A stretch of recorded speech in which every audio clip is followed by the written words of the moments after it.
रविचंद्रन अश्विन ने एश शर्मा ने full time मोर्चा निकाला हुआ है, झंडा उठाया हुआ है भुवनेश्वर कुमार का कि यार इसको वर्ल्ड कप के स्क्वाड में आपके होना चाहिए, इसको तैयार करो, साल डेढ़ है, इसको रांची खिलाओ, इसको जितने इंडिया के अंदर डोमेस्टिक कंपटीशंस हैं सब खिलाओ। ठीक है, आप मतलब इसको जितनी क्रिकेट खिला सकते हो भुवनेश्वर कुमार को वो खिला दो। ठीक है, और फिर इसको आप अपने वर्ल्ड कप स्क्वाड में डालो।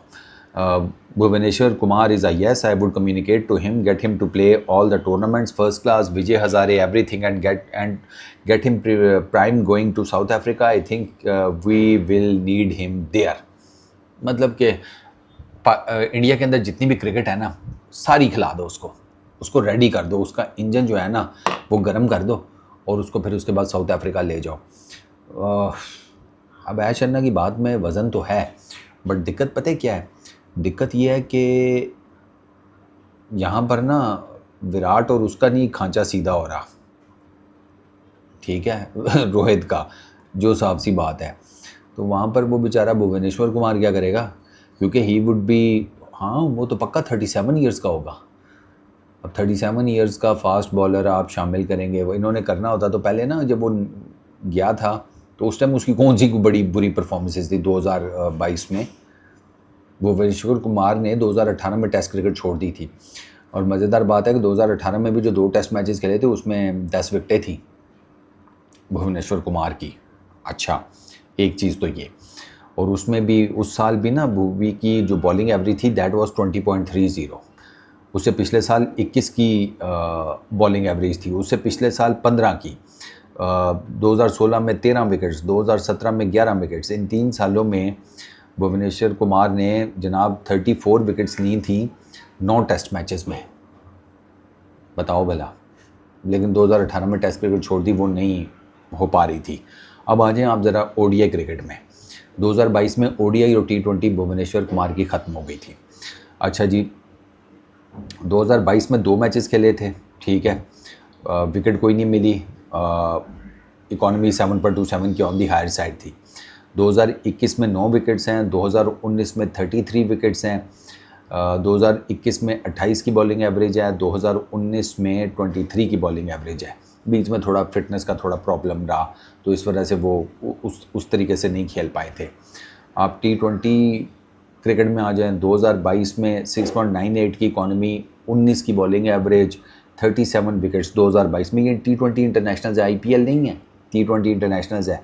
2022 में 32 मैचेस खेले भुवी ने, 37 विकेट्स हैं, 6.98 की इकॉनमी है, 19.56 की बॉलिंग एवरेज है। अब आप बताओ ये बॉलर कैसे ड्रॉप हो गया? ये बॉलर ड्रॉप होना तो नहीं बनता। 2021 में चले जाएं, 12 मैचेस में 12 विकेट्स हैं, 6.59 की इकॉनमी है, 22 की बॉलिंग एवरेज है। और क्या निकालना है इसमें से? तो इसका ड्रॉप होना तो तब भी समझ नहीं आता था, स्पेशली T20 में तो बिल्कुल नहीं समझ में आता था। टेस्ट क्रिकेट वो खुद ही नहीं खेल रहा था। ठीक है, और ओडीआई क्रिकेट में थोड़ा सा फॉर्म का स्लम्प आया था, बट इतना नहीं था। साथ में T20 देख लें, T20 में तो शाइन कर रहा था, T20 में तो ये आपके होना चाहिए था, नहीं हुआ। अब ये भुवी की ना ये जो IPL में परफॉर्मेंसेज हैं ना, स्पेशली 2026 में 25 में इन पर्टिकुलर अगर बात की जाए, इन्होंने इंट्रीग किया है सबको कि यार इसको क्या दोबारा ट्राई किया जा सकता है? मुझे नहीं लगता। हालांकि 2026 में 7.95 की इकॉनमी है, 2025 में 9.28 की इकॉनमी है, 2026 में 28 विकेट्स हैं तो 2025 में 17 विकेट्स हैं,